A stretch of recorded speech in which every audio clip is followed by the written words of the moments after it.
le controrisposte e l'esame incrociato, la sua nuova verità, o la sua verità, qualunque essa sia, non l'ha fatto. Si è rifugiato sotto quel silenzio, quello sbergo del avvalersi della facoltà di non rispondere, che ancora oggi il nostro ordinamento riesce a dare agli imputati, i quali possono fare tutto. Possono rispondere, non rispondere, mentire, non mentire, tutto!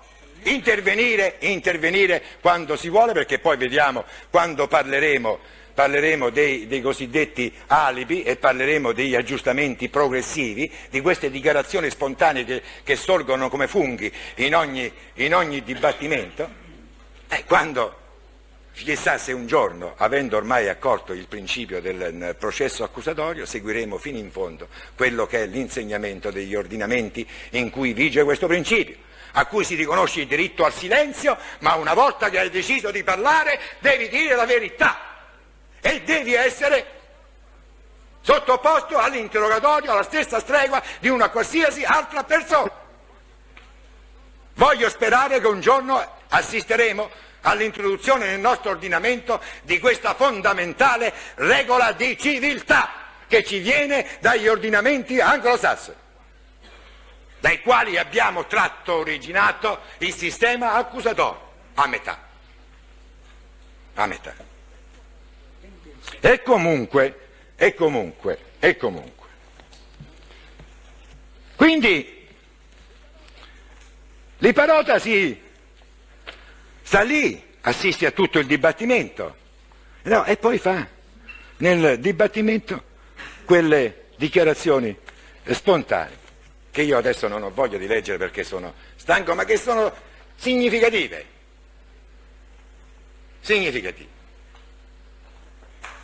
Perché sostanzialmente fa una ritrattazione inattendibile. Come l'hanno ritenuta del resto 8 giudici, o quantomeno 5 giudici, che l'hanno condannato in primo grado, poi pur riconoscendo in primo grado, e altrettanti nel giudizio di appello, perché qui non si tratta di metodo, qui si tratta di buonsenso, si tratta di ragionevolezza, si tratta di valutazione, se una ritrattazione a una persona come voi può essere attendibile o inattendibile, convincente o non convincente. E 5, e più 5 ancora almeno, che sono la maggioranza, 10 persone di buonsenso, giudici, hanno detto che è inattendibile. E la Cassazione, non voglio leggere la sentenza che avevo trovato, che ho qui, dice in varie sentenze che di fronte a una dichiarazione, una ritrattazione inattendibile, si avvalora la chiamata di reità e di correità. Anzi, arriva a dire, vi porterò la sentenza la prossima volta perché adesso non so dove andare a finire, arriva a dire che la ritrattazione inattendibile costituisce quell'ulteriore altro elemento di prova da cui si ricava l'attendibilità della dichiarazione in reità e in correità. Questo ci dice la Cassazione.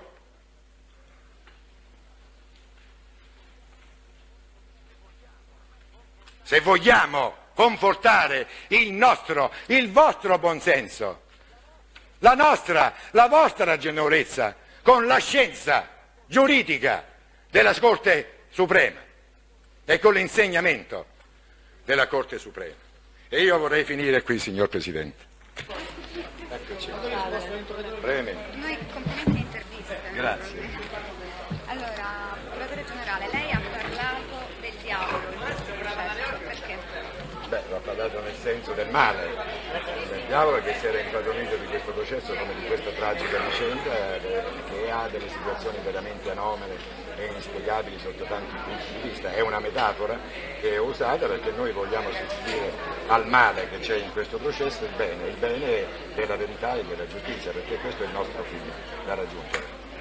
E quindi vogliamo combattere il diavolo, è il diavolo che certamente a cui non interessa certo la verità e né la giustizia. Ecco perché ho parlato anche di diavolo che ha istigato in qualche modo, ha creato quel clima di pesante omertà all'università, in cui gli inquirenti addirittura venivano considerati inspiegabilmente come nemici, in cui si parlava addirittura di minare i mezzi di prova, oppure si istituiva un seminario inquinante, cioè che doveva inquinare le acque. Quindi in questo senso, usando questa metafora, ho voluto riportare il processo nel suo alveo naturale, che è quello dell'accertamento della verità e che anche di fare giustizia, di rendere giustizia soprattutto ai genitori di Marta Russo, che aspettano ancora giustizia. Lei ha detto che il diavolo ha lanciato una sorta di sfida a Giovanni Scattone, cioè quella del rischio di uccidere qualcuno. Questa è anche un'altra metafora, ho detto che il diavolo si era impadronito della mano di